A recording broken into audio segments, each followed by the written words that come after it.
मथुरा की एक वेश्या थी वासवदत्ता।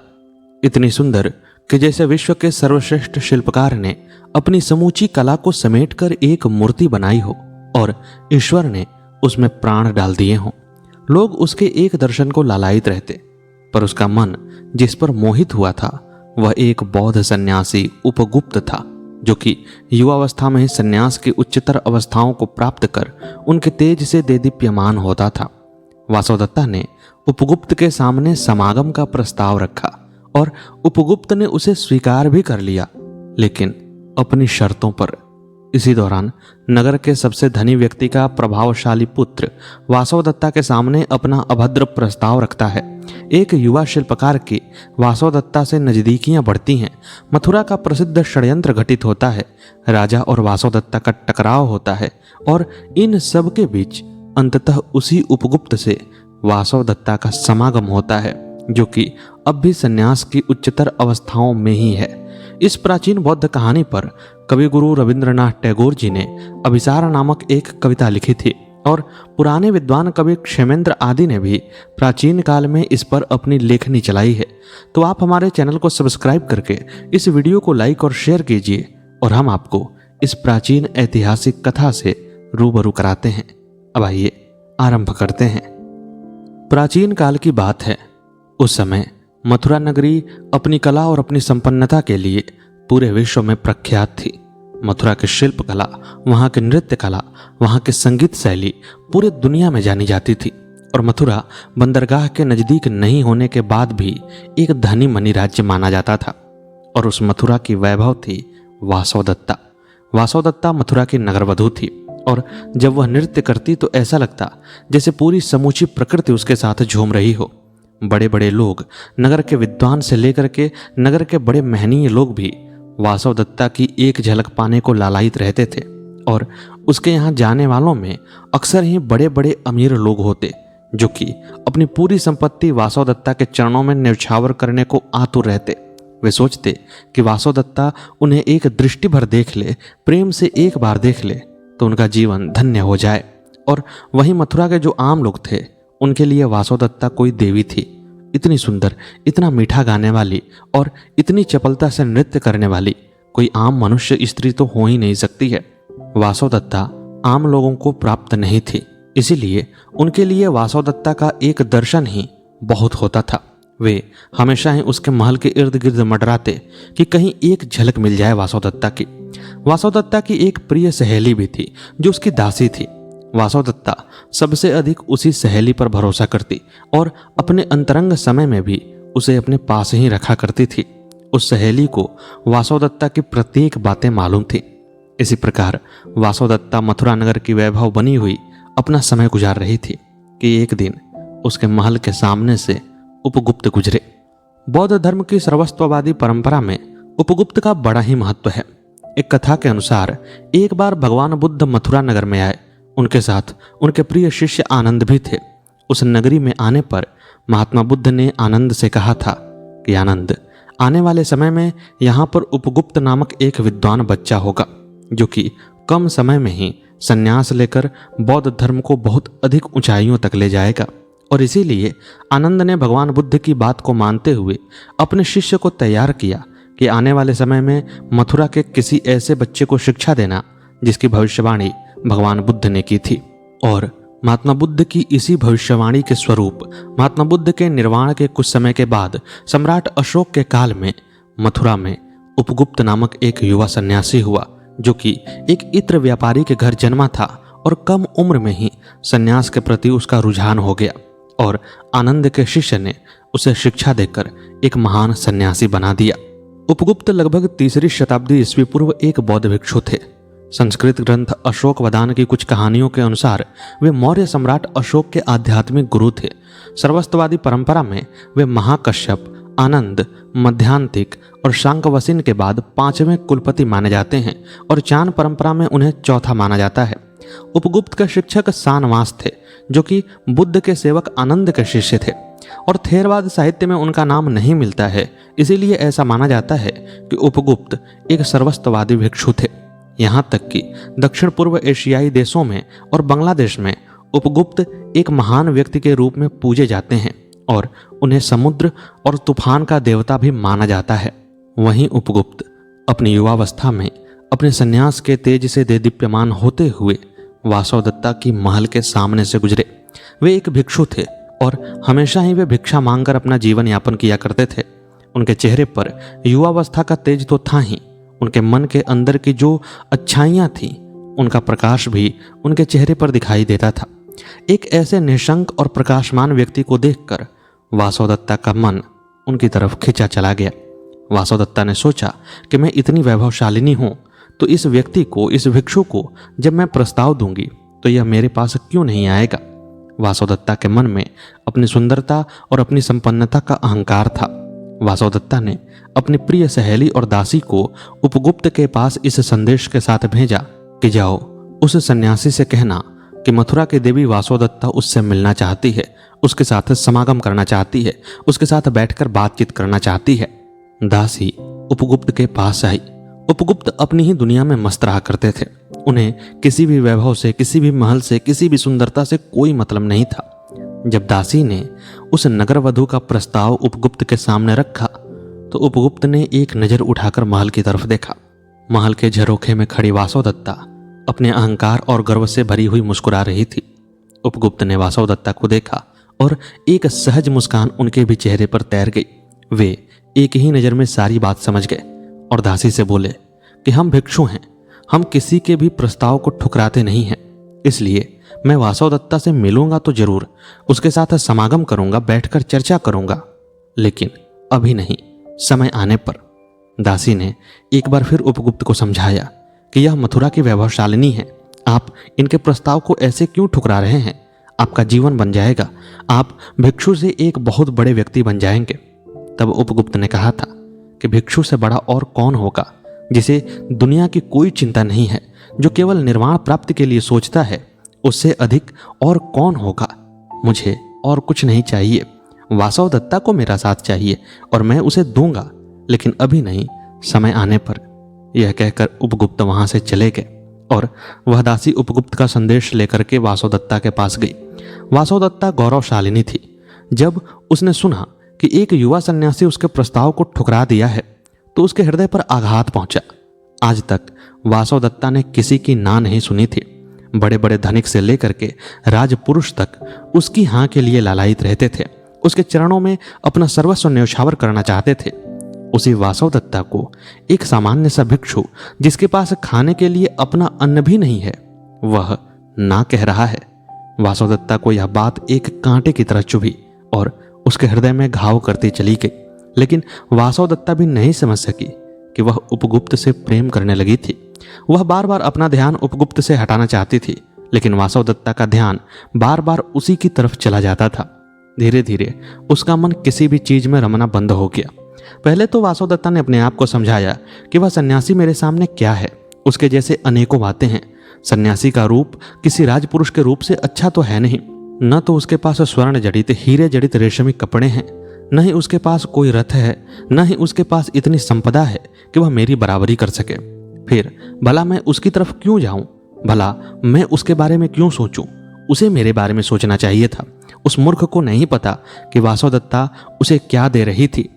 लेकिन धीरे धीरे उसके ही मन ने वासवदत्ता का प्रतिकार करना आरंभ किया और कहा कि वासवदत्ता, तुम्हारे पास सब कुछ है, लेकिन फिर भी तुम्हें चैन नहीं है, और उस भिक्षु के पास तुम्हारे अनुसार कुछ नहीं है, फिर भी वह तुमसे अधिक प्रसन्न है। उसके चेहरे पर एक तेज है और तुम्हारे चेहरे पर मलिनता है। इस प्रकार सोचते सोचते वासवदत्ता ने अपने मन में निश्चय किया कि अब वह नगर के लिए नृत्य नहीं करेगी, वह भी सन्यासिनी बनेगी और भिक्षु के समान ही त्यागी हो जाएगी। यही सब सोचकर उसने नगर के सामने नृत्य करना बंद कर दिया। जैसे ही वासवदत्ता के कंठ से संगीत के स्वर निकलने बंद हुए, जैसे ही वासवदत्ता के कदमों से नृत्य की थपक समाप्त हुई, वैसे ही मथुरा में रहने वाला वह रोज का उत्सव जैसे बंद हो गया। जैसे मथुरा का वैभव अपने गर्त में जाने को आतुर हो गया। मथुरा उदास रहने लगी। बड़े बड़े नगर श्रेष्ठियों ने, राजपुरुषों ने आकर के वासवदत्ता से आग्रह किया कि आप अपनी जिद को छोड़ दीजिए, आप जो चाहती हैं हमें बताइए, हम आपको लाकर देंगे। आप अपना नृत्य, अपना संगीत फिर से प्रदान करना प्रारंभ कीजिए। लेकिन वासवदत्ता जानती थी कि उसे जो चाहिए वह धन से नहीं खरीदा जा सकता, उसे तो केवल त्याग और मन से ही खरीदा जा सकता है। इसीलिए वासवदत्ता ने उन लोगों की बातों को विनम्रता से अस्वीकार कर दिया, और वे सब भी वासवदत्ता की कला की कद्र करते थे। इसीलिए किसी ने भी वासवदत्ता से जोर जबरदस्ती नहीं की, सबने अनुरोध ही किया, और वासवदत्ता ने जब विनम्रता से उस अनुरोध को ठुकरा दिया तो वे लोग मान भी गए, और इस प्रकार मथुरा में एक बार फिर से उत्सवहीनता आ गई थी। मथुरा अपने प्राचीन रंग ढंग को भुलाने लगी थी, लेकिन वासवदत्ता को इतने पर भी चैन नहीं आया।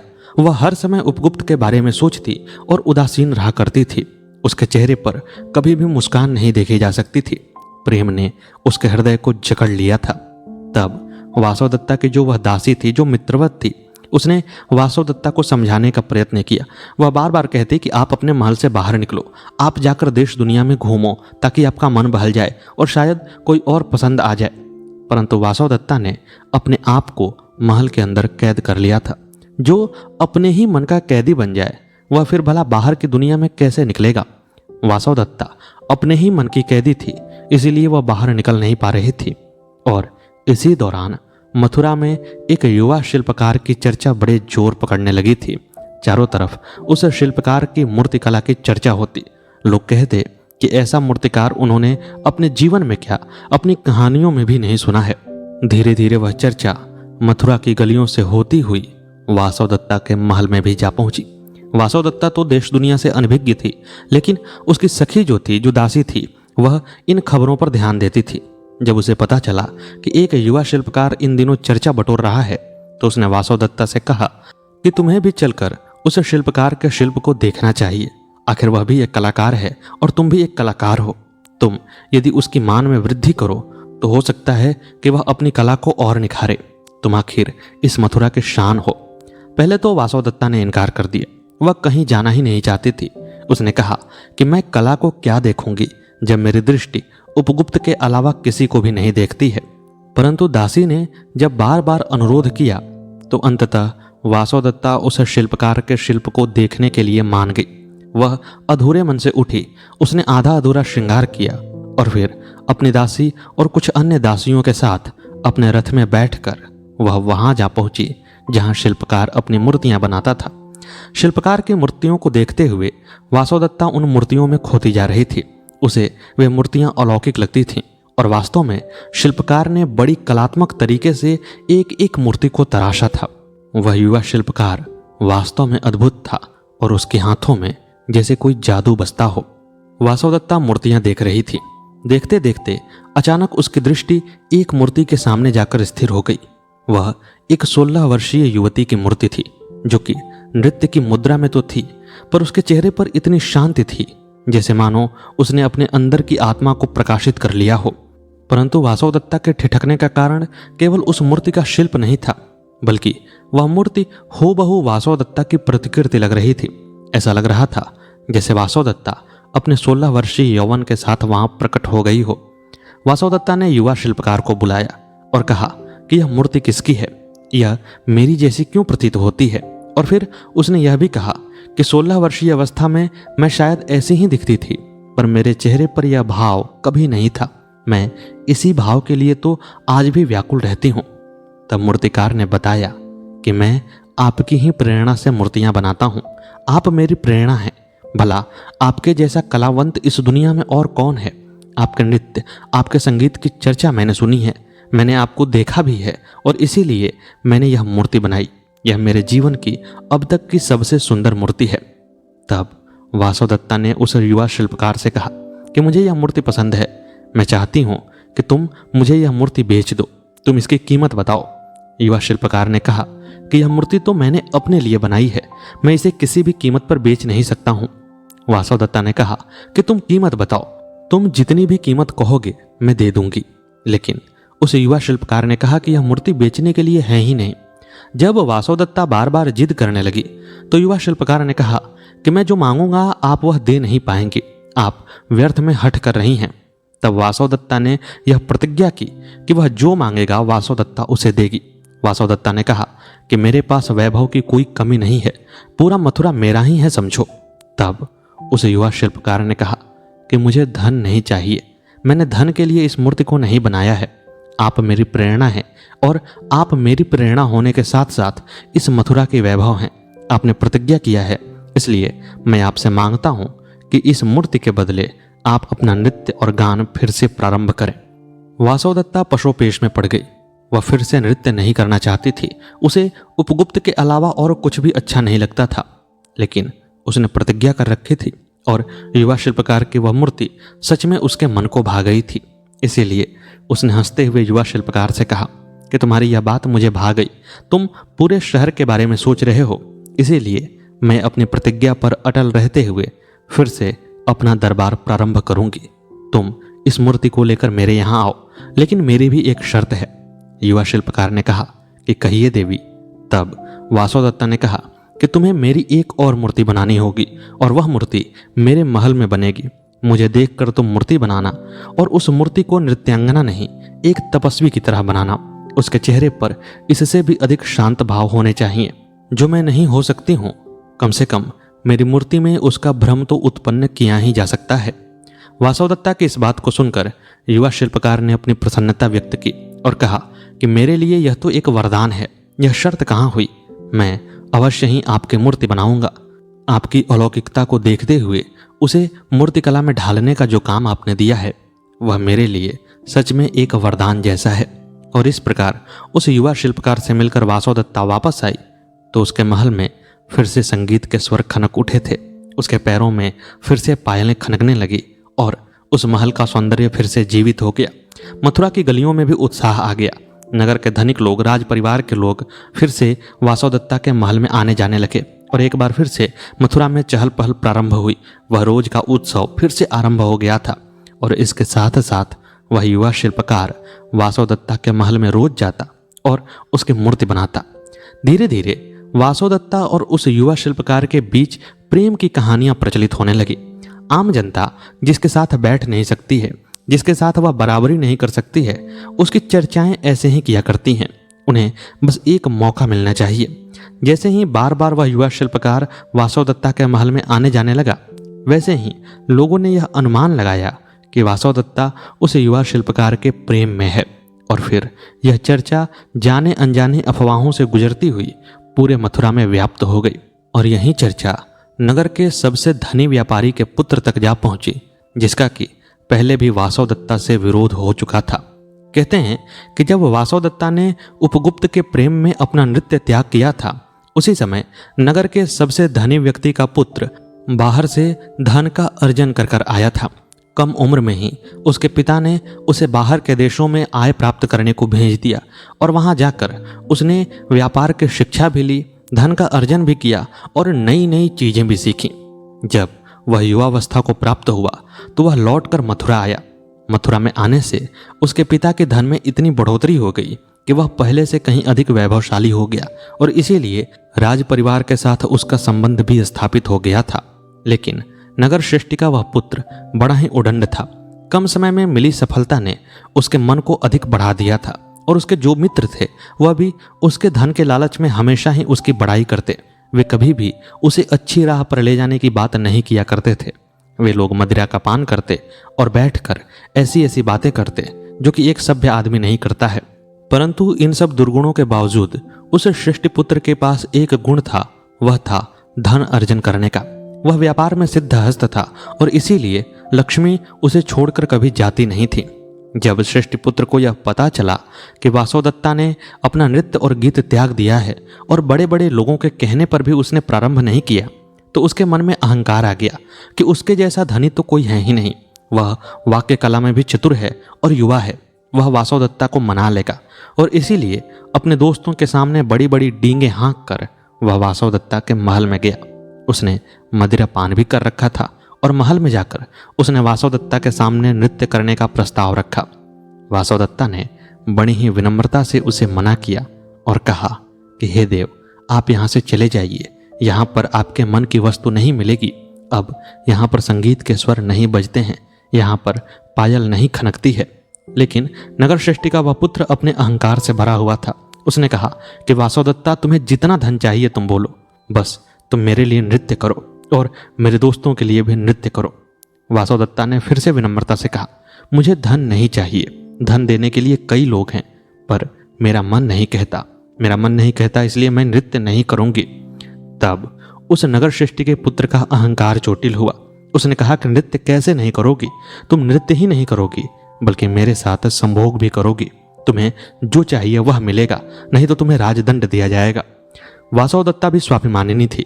जब नगर श्रेष्ठ के पुत्र ने उससे ऐसी अभद्र बात की तो उसने भी पलटकर उत्तर देते हुए कहा कि तुम्हारा पिता यहाँ पर आकर मेरे पैरों पर अपनी नाक रगड़ता है। उसके पास तुमसे कहीं अधिक धन है, वह तुम्हारा पिता है, लेकिन उसने कभी ऐसी अभद्रता मेरे साथ नहीं की जैसा कि तुम कर रहे हो।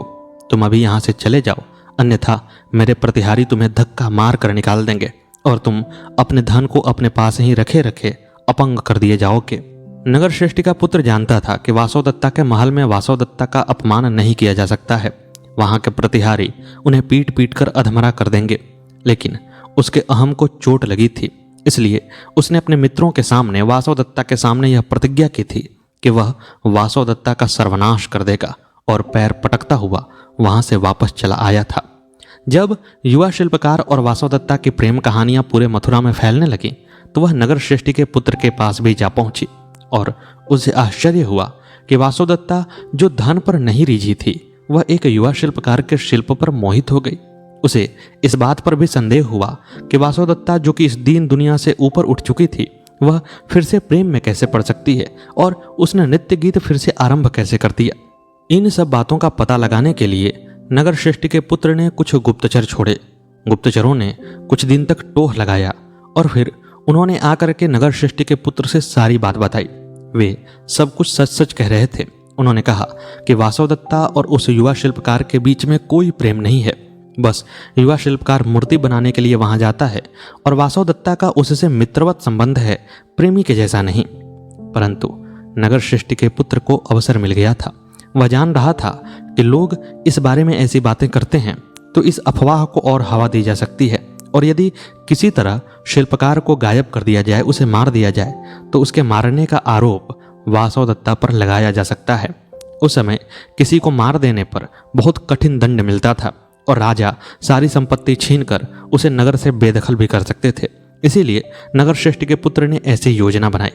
अपनी योजना को क्रियान्वित करने के लिए उसने कुछ गुप्त सैनिकों को वासवदत्ता के महल में प्रवेश करा दिया और फिर एक सही समय देखकर, जब युवा शिल्पकार महल के अंदर प्रवेश हो रहा था, तो उसी समय उसे गायब कर दिया गया और फिर उसकी हत्या करके उसकी लाश को भी जलाकर समाप्त कर दिया गया।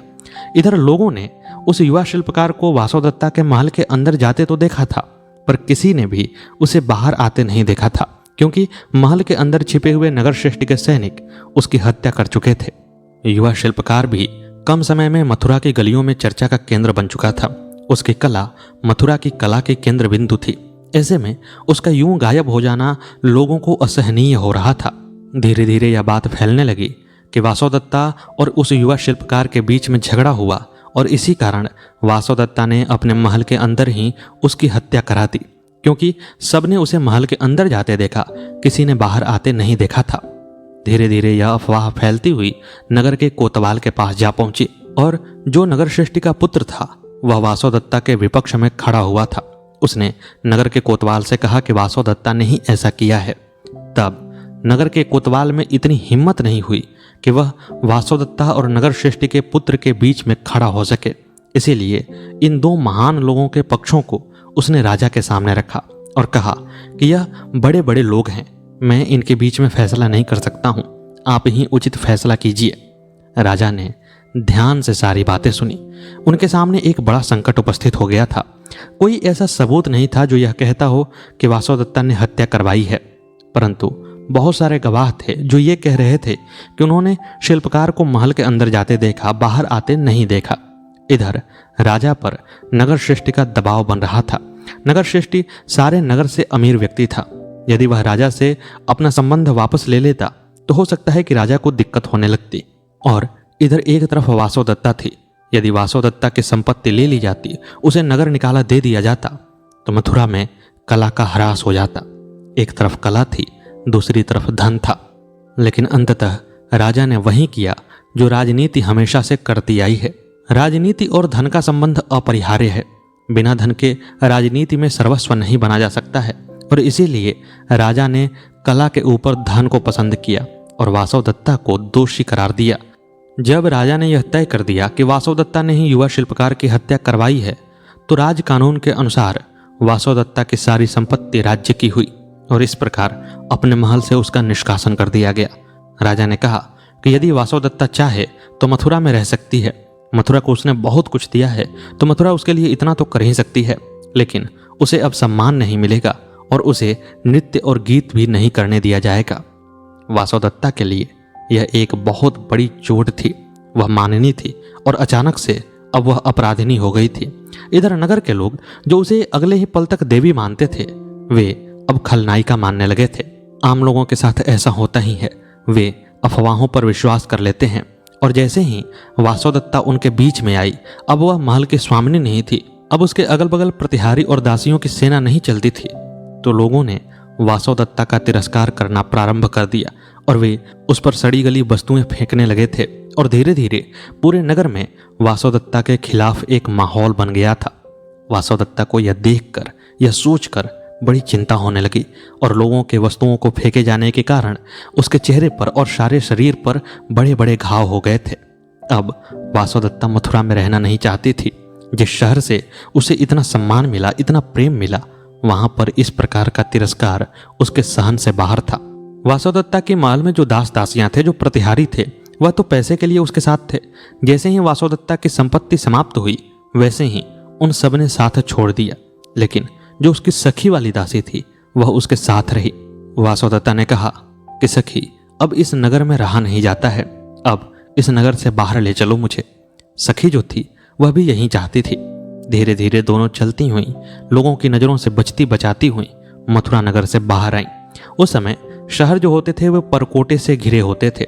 मथुरा के बाहर जब वे परकोटे से निकले तो वन प्रारंभ हो गया। उस वन में एक विशाल पेड़ के नीचे वासवदत्ता और उसकी सहेली जा बैठे। उस समय वासवदत्ता के चेहरे पर इतनी अधिक चोटें आई थीं कि उसका चेहरा विभत्स हो गया था। वासवदत्ता एक समय मथुरा की जान थी, उसकी एक प्रतिष्ठा थी और बड़े बड़े लोग उसके दर्शन को लालायित रहते थे। और आज वासवदत्ता अपराधिनी है, यही सोच सोच कर वासवदत्ता के मन में गहरी पीड़ा उभरने लगी और कुछ ही समय में वह अपनी सौंदर्यता को खोकर एक बूढ़ी की जैसी दिखाई देने लगी। उसके चेहरे के जो घाव थे वह भी धीरे धीरे सड़ने लगे थे और उसका चेहरा विकृत होता जा रहा था। उसकी सेवा कर रही थी तो केवल उसकी वही मित्रवत दासी।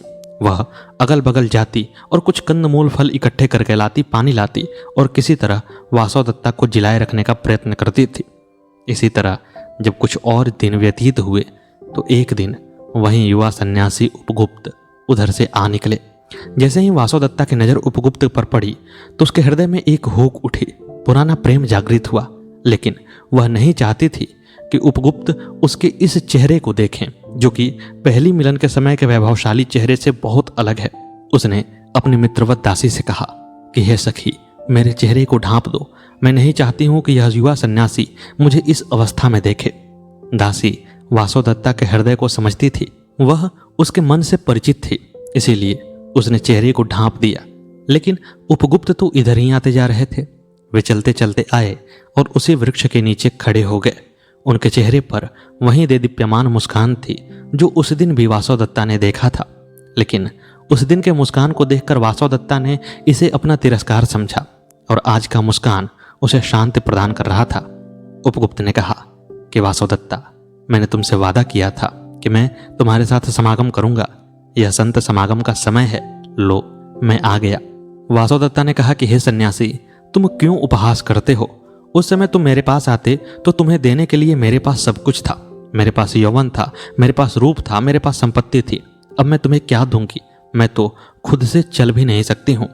उपगुप्त ने कहा कि भिक्षु को कुछ चाहिए नहीं, बस उसे तुम्हारा मन चाहिए। उस समय तुम अपने रूप, यौवन और संपत्ति जैसी बाहरी चीजों के दिखावे में भूलकर अपने आप को भूल चुकी थी, परंतु अब तुम्हारा अंदर और तुम्हारा बाहर एक जैसा है। यह शरीर क्या है? यह शरीर मल और मांस का एक लोथड़ा ही तो है, इसमें और कुछ नहीं है। जो कुछ है वह आत्मा है और इस आत्मा को पहचानने के लिए इस शरीर के मोह से बाहर आना पड़ता है, इस दुनिया के मोह से बाहर आना पड़ता है। इस समय तुम इस मोह से बाहर आ चुकी हो, बस तुम्हें एक छोटा सा रास्ता दिखाना है और इसीलिए मैं तुम्हारे पास आया हूं। इतना कहकर बुद्धगुप्त ने वासुदत्ता को उठाया और सखी के साथ लिए हुए वे अपनी कुटिया में आए। वहां पर उन्होंने वासुदत्ता की खूब देखभाल की, इतनी देखभाल जितनी कि एक बेटा अपनी मां की करता है। धीरे धीरे वासुदत्ता ठीक होने लगी और एक समय ऐसा आया जब वासुदत्ता पूरी तरह से ठीक हो गई। अब केवल उसके चेहरे पर घावों के दाग विद्यमान थे, परंतु उसका हृदय पहले से कहीं अधिक निर्मल हो चुका था। संत समागम करके सन्यासी के साथ रहते रहते उसके मन में भी सन्यास की लौ जलने लगी। वह जान चुकी थी कि यह शरीर, यह दुनिया एक क्षणभंगुर सुख है, परंतु निर्वाण अंततः एक पूर्ण सत्य है जिसमें अंतिम सत्य छुपा हुआ है। उपगुप्त ने कहा कि वासुदत्ता, क्या तुम भगवान बुद्ध के प्रवचन सुनना चाहोगी?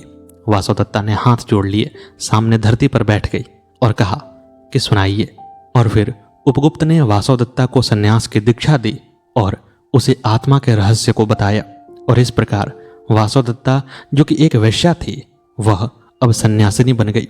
और इस बार वासुदत्ता का वैभव सचमुच में मथुरा का सबसे बड़ा वैभव बन गया था। तो मित्रों, उम्मीद है कि आपको उपगुप्त और वासुदत्ता की यह कहानी पसंद आई होगी। कैसी लगी आपको हमारी प्रस्तुति कमेंट बॉक्स में अवश्य बताइएगा। मिलते हैं अगले वीडियो में अगली प्रस्तुति के साथ। तब तक के लिए नमस्कार।